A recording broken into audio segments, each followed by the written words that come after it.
Être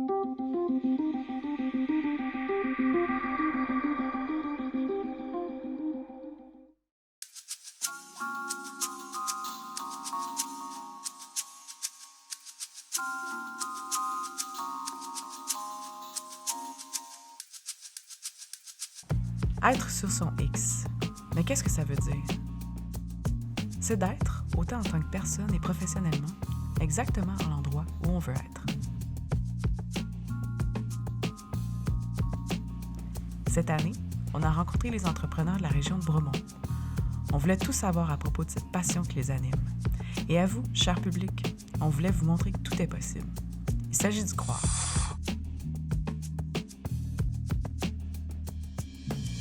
On les a rencontrés et maintenant, on les fait se rencontrer entre eux. Le but est simple. On tente d'agrandir cette bulle d'énergie positive, susciter les grandes rencontres et pourquoi pas, les grandes idées.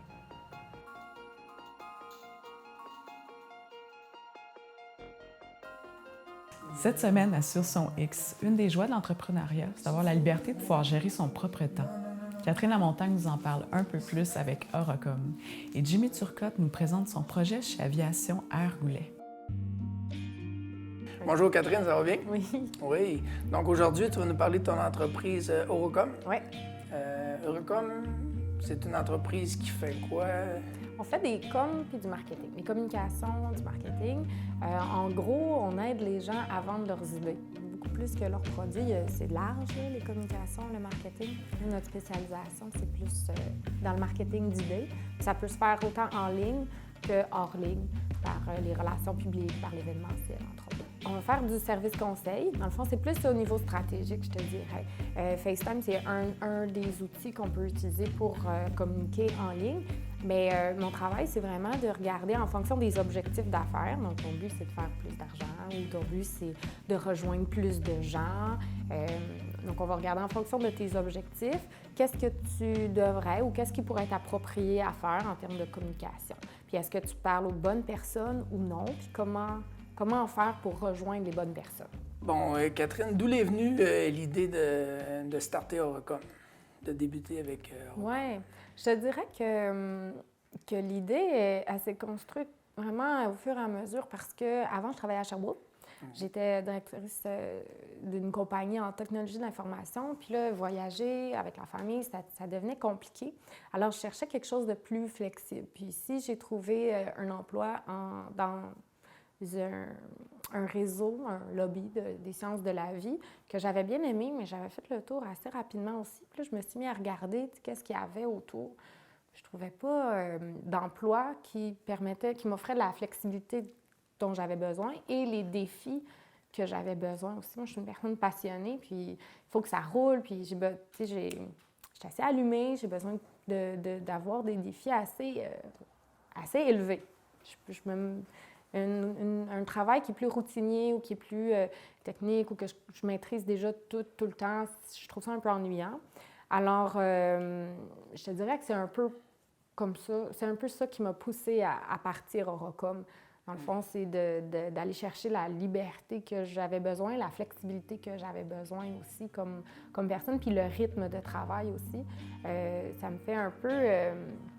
je trouve ça un peu confrontant de voir les gens qui courent du matin jusqu'au soir, puis qui n'ont plus de vie, qui voyagent à Montréal ou à Sherbrooke parce qu'ils ont des défis professionnels là-bas, mais qu'ils reviennent puis ils ne voient pas leur famille, ils ne profitent pas de moments, ils profitent pas de moments pour eux non plus. Fait que là, je me suis dit, on va essayer quelque chose de différent. Puis c'est comme ça que j'ai parti Orocom. Dans le fond, je suis partie à mon compte avec ce client-là, en sciences de la vie. Puis après ça, d'autres se sont greffés par la suite. Ton entreprise Orocom, est-ce que vous avez un slogan? Oui, ça s'appelle « Lancez-vous en toute confiance ». Ah, super, ça veut dire quoi? Au début, c'était vraiment en lien avec les clients, les aider, eux, à se lancer en toute confiance. Puis après ça, mais à chaque jour, dans le fond, ça a donné une deuxième signification un peu avec mes employés au départ. Lancez-vous en toute confiance, vous aussi. Je les invite faire plus. Puis pour moi aussi, lancez-vous en toute confiance parce que comme entrepreneur, c'est dépeint comme étant quelque chose de vraiment génial. Wow, c'est trépidant, on a de la liberté. Mais en même temps, ça vient avec des sacrifices, avec des décisions difficiles. Donc, de se lancer, de ne pas s'arrêter, de pas être arrêté par ses peurs. Ses peurs de manquer d'argent, ses peurs de ne pas être à la hauteur, ses peurs que ses clients ne reviennent pas, ses peurs par rapport à nous. De ne pas s'arrêter à ça, puis d'avoir le courage de suivre sa passion, puis de faire ce qu'on aime, puis de le faire comme nous, on veut. De ne pas nécessairement rentrer dans un moule, dans un cadre, parce que c'est ça qui est bien ou qui est connu. Fait que de se lancer en toute confiance, même dans l'inconnu, même en dehors de ses peurs. Fait que je dirais que c'était ça. Je comprends. Parce que c'est sûr que de starter en entreprise, des fois, le monde extérieur, il pense que tout est vert, mais en tant qu'entrepreneur, il y a des peurs qu'il faut surmonter, comme tu dis, des décisions à prendre. Le slogan est vraiment intéressant de se lancer en toute confiance. C'est très intéressant. Ouais, faire confiance à la vie. Ouais. J'ai vu le logo spécial de ton entreprise. Ouais. L'idée vient de où? Un écureuil volant? Oui. Bien, l'écureuil volant, en fait, j'ai découvert ça. En fait, Orocom, je perçois l'organisation comme un espèce de trésor caché. Un peu comme cette petite bestiole-là.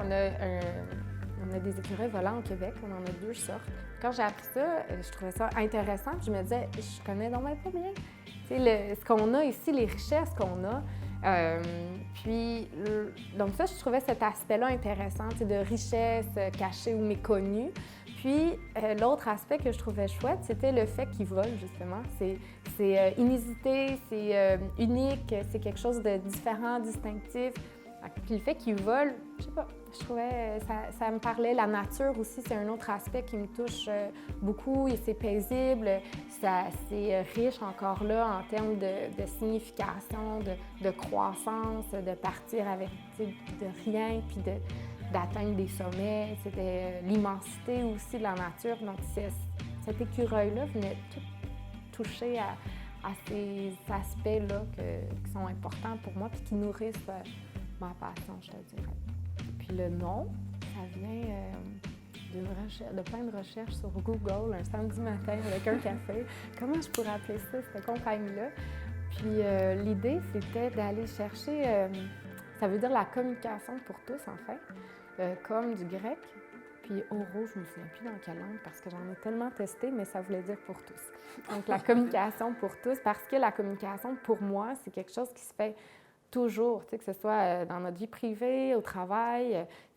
C'est un métier, mais dans la vie de tous les jours, on a à communiquer à tous les niveaux. Donc, ça s'adresse à tout le monde, puis je peux aider d'une certaine façon tout le monde parce qu'on n'est jamais des experts dans tous les domaines de la communication, c'est transversal. Donc, son image un peu, le logo, c'est la compagnie. Les compagnies nous ont aidés, c'est l'écureuil que vous a aidé à grimper, qui est capable de faire ses envols par lui-même par la suite avec vos. Oui, de se lancer en confiance. Service. Oui, c'est ça. Ben, c'est le fun que tu dis ça parce que le slogan, c'est lancez-vous en toute confiance. C'est à partir du moment où tu sens que tu es bien outillé, ben, tu peux y aller puis tu peux t'élancer vers quelque chose que vers quoi tu n'aurais peut-être pas été sinon, si tu n'avais pas été aussi bien outillé. Donc, lancez-vous en confiance, tu ouvres tes ailes, puis tu pars. Ouais. Tu te lances. Tu as une grosse clientèle? Elle se construit, en fait. Vraiment, la clientèle augmente d'un mois à l'autre parce que mes clients sont satisfaits. Alors, ils reviennent, puis ils en parlent autour d'eux. Alors, comme ça, ça augmente ma clientèle. Puis, justement, vu que ça augmentait, à un moment donné, ça allait tout le temps par en haut. Puis, je suis tombée enceinte, donc mon 3e. Et puis là, à ce moment-là, il fallait que je trouve une solution pour gérer ce volume d'affaires-là. Et puis, gérer ma grossesse, puis après ça, la naissance et tout. Fait que je me sens, c'est là que j'ai fait le pas, puis que j'ai engagé 2 personnes. Mais avoir une entreprise pour soi, pour nous-mêmes travailler sur ce qu'on aime, puis avoir une équipe, c'est pas la même chose. Là, il me fallait une vision, il me fallait une mission, il fallait structurer le travail, il fallait trouver des compromis aussi pour ces gens-là, parce que moi, je travaille de la maison. Avoir des frais pour un bureau, ça augmente beaucoup les dépenses. Fait que comment qu'on pouvait trouver une façon d'être flexible? Puis l'autre chose aussi, c'est que les talents que je recherchais, ils n'étaient pas nécessairement tous à Bromont ou à Coinsville, ils n'étaient pas nécessairement prêts. Fait que comment aller chercher les meilleures personnes, puis leur donner des conditions de travail intéressantes, tout en maîtrisant aussi ce volume d'affaires-là qui continue à grossir. Mes collègues sont libres de gérer leur horaire comme ça leur plaît, tant qu'on arrive à livrer. Donc, les livrables, c'est ça qui est très important. Mais tout ça, ça amène des défis. Là. Encore là, le télétravail, il y a des grandes entreprises qui commencent à le faire, mais moi, je le vis au quotidien. Là. Comment on garde nos collègues mobilisés, motivés, comment on peut leur donner des défis, être à l'écoute, être présent pour qu'est-ce que ces personnes-là vivent aussi, puis les garder engagés dans l'organisation. Je ne veux pas qu'ils s'en aillent. C'est une richesse, cette équipe-là.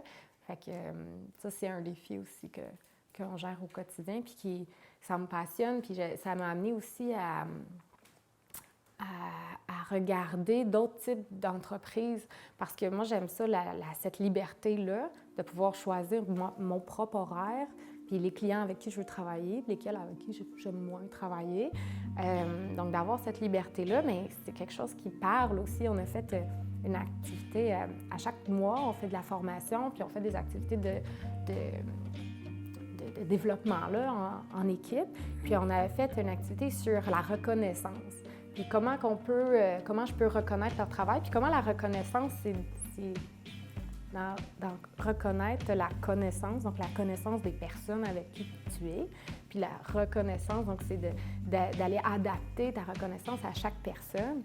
Puis un des éléments qu'on avait en commun, c'était le désir, cette flexibilité-là de travail. C'était une forme de reconnaissance pour les membres de mon équipe et pour moi. Si je comprends bien, là, l'employé devient son propre responsable de description de tâches.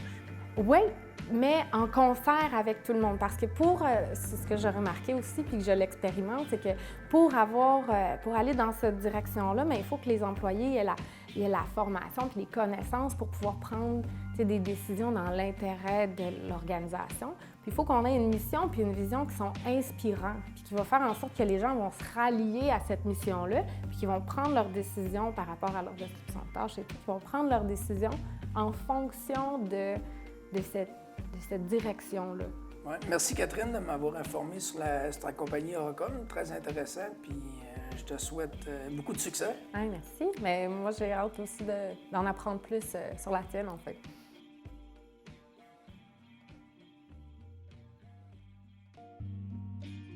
Bien, super Jimmy, je suis contente qu'on se retrouve dans ton lieu de travail. Ouais. Est-ce que tu pourrais, en tout cas moi je serais curieuse de savoir qu'est-ce qui t'a amené à travailler dans l'aviation? L'aviation? Oui. Bien, quand j'étais jeune, j'ai toujours travaillé manuellement sur mes vélos et tout ça. Quand c'était le temps de décider de trouver un emploi, je me souviens, j'étais au secondaire, puis le conseiller, il avait fait des choix, puis il avait le métier aéronautique. Fait que depuis ce temps-là, j'ai dit, j'aime faire de la mécanique, j'aime faire de la mécanique propre, un peu spécialisée. Fait que j'ai décidé de m'envoyer dans ce domaine-là. Donc, à 16 ans, je suis parti suivre mon cours à l'École nationale d'aérotechnique en entretien d'aéronefs. Toujours, puis quand j'étais à l'école, j'ai toujours voulu voyager, puis me servir de mon métier pour explorer le monde un peu, comment je pourrais dire.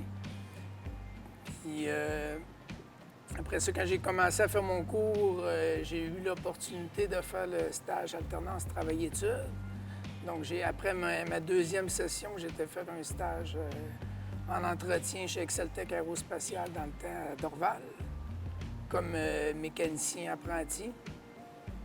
Puis j'ai bâti mon expérience à travailler pendant cette première session-là dans le métier. Après ça, j'ai retourné à l'école, j'ai refait mon deuxième stage encore dans la même entreprise, avec la continuité du premier stage. Puis lorsque j'ai fini l'école, après ça, j'ai commencé à travailler à temps plein pour cette entreprise-là. Puis j'ai travaillé là pendant 10 ans. Puis en arrière de ma tête, il y avait toujours le petit côté... quand j'étais à l'école, je voulais aller travailler à l'extérieur pour découvrir... me servir de mon métier pour aller travailler à l'extérieur. Fait qu'un jour, j'ai décidé que je vendais toute maison et tout pour aller essayer de travailler à l'extérieur. Mais à ce moment-là, le projet que j'avais, qui m'était fait offrir, il a tombé à l'eau. Fait que mes projets, ils se sont arrêtés là. Fait que là, j'ai eu l'opportunité. Puis c'est ça, la compagnie pour qui je travaillais à l'époque, j'ai travaillé là pendant 10 ans, a fait faillite. Donc, du jour au lendemain, je me suis ramassé que mon projet d'aller travailler à l'extérieur, il n'a pas marché. Puis, Mais tu avais déjà tout vendu, là, à ce moment-là? J'avais déjà tout vendu, ma maison, mon auto neuve à ma soeur, puis j'étais prêt à partir. Fait que là, tu te retrouvais devant une page blanche. Je me trouvais avec plus d'auto, plus rien, plus d'appart, plus rien, plus de maison. Fait que j'avais eu l'opportunité de travailler pour... je m'étais allé travailler à mon compte, puis j'avais eu l'opportunité de travailler comme contrat pour Aviation Air Goulet. Fait que j'ai commencé à travailler pour Sébastien, qui est aujourd'hui mon associé. Puis à Ouimet, dans le temps qu'il était propriétaire d'Aviation Goulet, j'avais l'opportunité de venir travailler pour eux à contrat. Puis par le fait même, eux, il n'y avait pas du travail à l'année pour moi, fait que je faisais des petits contrats à l'extérieur. Fait que j'ai été faire des contrats en tant que mécanicien pour la garde côtière hollandaise qui était située dans les Caraïbes à Curaçao. Donc, j'ai fait, grosso modo, une dizaine de contrats in et out pour cette compagnie-là. Puis, à un certain moment, j'avais décidé de retourner au Lac-Saint-Jean parce que je viens du Lac-Saint-Jean. Puis là-dessus... je sais pas ce que je voulais dire. Quand j'ai décidé d'aller retourner au Lac-Saint-Jean, j'ai eu une possibilité d'aller travailler dans les Caraïbes à temps plein pour la garde côtière. Donc, dans ce temps-là, j'en ai parti avec ma femme et tout, puis on a resté là, pour faire ça vite, on a resté là 4 ans. Puis on a eu une fille dans les Caraïbes. Après ça, après ces 4 années-là, passées à l'extérieur, on a décidé qu'on s'était assez de ça. On a décidé de revenir au Québec. Mais j'ai toujours eu le thrill d'aller travailler pour l'extérieur. Je me suis fait approcher pour aller travailler comme représentant technique pour Avions de transport régionaux, qui est ATR, une compagnie en France. Donc j'ai été appelé à travailler un petit peu partout à travers le monde. Fait que là, après 2 ans d'avoir travaillé comme représentant de cette compagnie-là, avec ma fille qui commençait l'école, j'ai décidé que je voulais revenir d'être un petit peu plus stable. Puis l'opportunité de devenir propriétaire d'Aviation Goulet, puis de continuer à faire le métier que je faisais. Fait que j'ai décidé d'acheter la moitié des parts à Sébastien pour venir travailler ici chez Aviation. Comme associé. C'est ça, comme associé. Puis ici, dans le fond, dans l'atelier, c'est à quoi tu touches? Qu'est-ce que tu fais au quotidien ou qu'est-ce qui t'allume le matin pour dire « Ah, yeah, je m'en vais travailler ». Bien, c'est les nouveaux défis, surtout quand j'ai décidé de devenir associé avec Sébastien. Dans l'aéronautique, il y a différents secteurs d'activité comme la structure, la mécanique, l'avionique. L'avionique étant tous les systèmes électriques, les systèmes de l'avion. Puis, en m'associant avec Sébastien, j'ai décidé de... Moi, à la base, je suis mécanique, puis j'ai décidé d'approfondir mes connaissances puis mon expérience en structure. Donc, j'ai commencé à faire de la structure. Fait que ça m'a créé beaucoup de défis de partir avec du métal en feuille et arriver avec un produit final. Puis... donc, toi, tu fais ça ici, mais comment ça se traduit? Tu sais, dans une journée, tu peux faire quoi? C'est quoi tu fais comme travail, dans le fond? Moi, je connais pas beaucoup ça. Bien, comme exemple de comment on fait comme travail, on a décidé d'acheter un avion personnel pour faire une reconstruction, une remise à neuf. OK. Je dirais que c'est une des meilleures images pour montrer c'est quoi notre savoir-faire? Notre savoir-faire, parce que quand on remet un avion à neuf, bien, Il y a des réparations structurales à faire qui incluent du métal en feuille. Il y a de la mécanique pour mettre le côté mécanique. Toutes les pièces endommagées à remplacer sur l'avion avant de la remettre en service pour X nombre d'années. Puis faire des nouvelles installations avioniques à l'intérieur, comme des nouveaux systèmes pour monitorer les températures du moteur, les paramètres moteurs qu'on fait comme installation dans la cellule. Puis ce qui est le fun avec ce projet-là, c'est qu'on part avec un produit qui a de l'air quasiment d'un produit qui sort d'une cour à scrap, d'arriver à donner une image de quelque chose qui a pratiquement de l'air neuf. OK. En changeant toutes les pièces qui sont dues pour être remplacées, puis après ça, faire une finition de peinture, puis monter un produit final qui est à l'image de Aviation Goulet pour montrer ce qu'on est capable de faire. OK. Donc, il y a l'image aussi de tout ce que vous êtes capable de faire, puis de comment vous le faites bien par rapport à d'autres aussi. C'est ça, exactement. Okay. Puis après ça, cet avion-là, est-ce que vous allez le promener d'une place à l'autre? Quand allez-vous l'utiliser? Ou comment allez-vous l'utiliser, cet avion-là?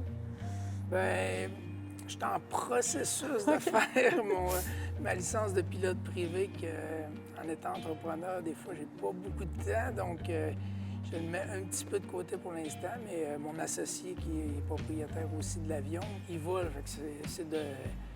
il vole par plaisir pour se déplacer avec l'avion. Puis en même temps, ça fait une visibilité parce qu'on va quand même mettre le logo d'Aviation Goulet sur l'avion. L'aviation, c'est un monde de passionnés. Il y a beaucoup de gens qui sont propriétaires d'avions, puis eux, des fois, c'est des rêves de détenir un avion, puis de voler, puis de se promener d'un endroit à l'autre. Tu disais que c'est un monde de passionnés qui sont là-dedans, mais est-ce que c'est une passion qui est accessible? Parce qu'un avion, c'est pas comme une voiture, là. Est-ce que tu le constates dans ta clientèle qu'il y a quelque chose par rapport à ça?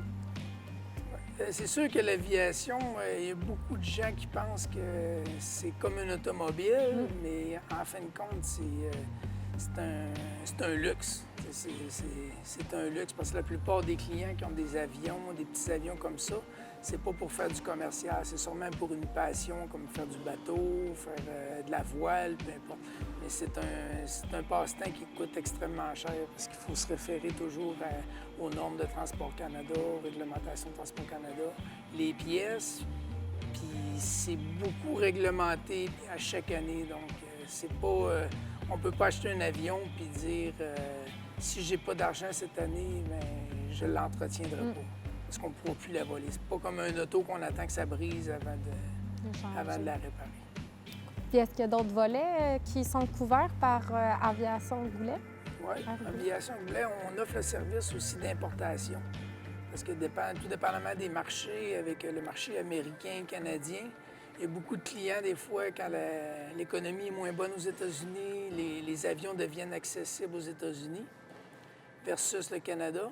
Ou des clients qui cherchent un avion spécifique, mais qui n'en a pas disponible au Canada, ils vont se tourner, par exemple, vers les États-Unis. Bon, nous, on offre le service d'importation, qui est de transférer un avion, par exemple, américaine aux normes et réglementations canadiennes. OK.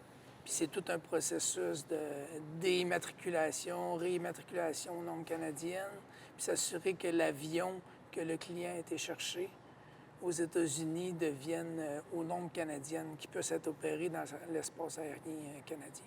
OK. Qui inclut, quand on fait ce processus-là, une inspection annuelle, s'assurer que les livrets techniques de l'avion sont conformes aux normes canadiennes. Parce qu'il y a des fois, il y a des choses qui sont, entre guillemets, nécessaires d'être faites aux États-Unis, mais qui ne sont pas nécessairement au Canada ou vice-versa. Donc, nous, on s'assure dans le processus d'importation que l'avion soit volable au Canada. OK. S'assurer qu'elle est conforme avec la réglementation canadienne. Très intéressant. Ce qui permet des fois d'aller chercher des types d'avions qu'il n'y a pas nécessairement sur le marché ici au Canada.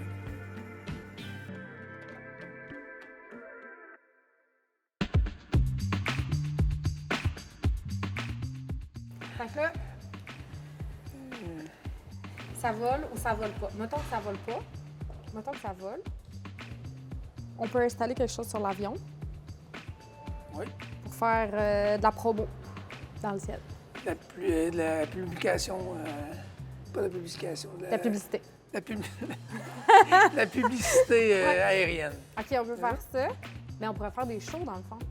En tout cas, on pourrait faire des shows avec des hologrammes qui sont projetés par des avions, si jamais. Sinon, moi, j'aimerais vraiment ça si j'avais un avion, là. Pas m'occuper de rien. Ce serait ça. Comme un service tout inclus, que l'hiver, t'arrives, ton avion est déjà chaude. S'il a tombé de la neige, la neige est déjà enlevée. Ouais. T'as pas à faire le plein. C'est déjà tout préparé. Puis en plus, si tu connais chaque client, là, tu peux faire une petite attention à chacun. Là, comme quand il arrive, s'il y en a un qui tripe chocolat, tu lui mets des petits chocolats. S'il y en a un autre qui tripe d'une autre affaire, tu lui mets... Tu sais, un service... Plusieurs idées, une seule retenue. Fait que là, laquelle on choisit? Je pense que la meilleure idée, c'est la dernière qu'on a discutée. Celle du valet de luxe? Ouais. J'imagine que c'est du beau défi de rendre tout ça possible, mais j'imagine que si le budget, il n'y a pas de limite, Ouais. tout est réalisable. Tout est réalisable. C'est bon. Et maintenant, le logo et le slogan. Bien, ça pourrait être ouvert parce que par définition, si tu veux t'envoler vers quelque chose d'autre, ce ne serait pas comme un logo dans un cercle ou un carré ou un rectangle. Il faudrait que ce soit quelque chose de... Non, mais si tu le prends et tu le fais ici, mettons, là, juste ton dessin d'avion.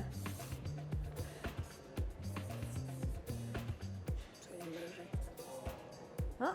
Puis moi, on aurait pu y faire une traîne comme quoi qui s'envole. Et tabarouette, le slogan. Ben... Allez-y. Allez-y. Allez, ça c'est pas de Ouais. même. Ah oui, avec un trait d'union Y.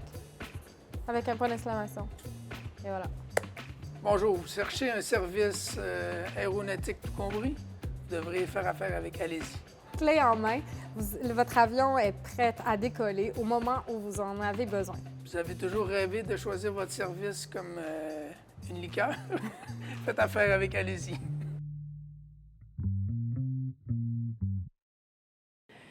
Merci d'avoir été avec nous à Sur Son X. Soyez des nôtres la semaine prochaine pour une autre rencontre hors du commun. En attendant, visitez la page Facebook de l'émission pour encore plus de contenu. À la prochaine.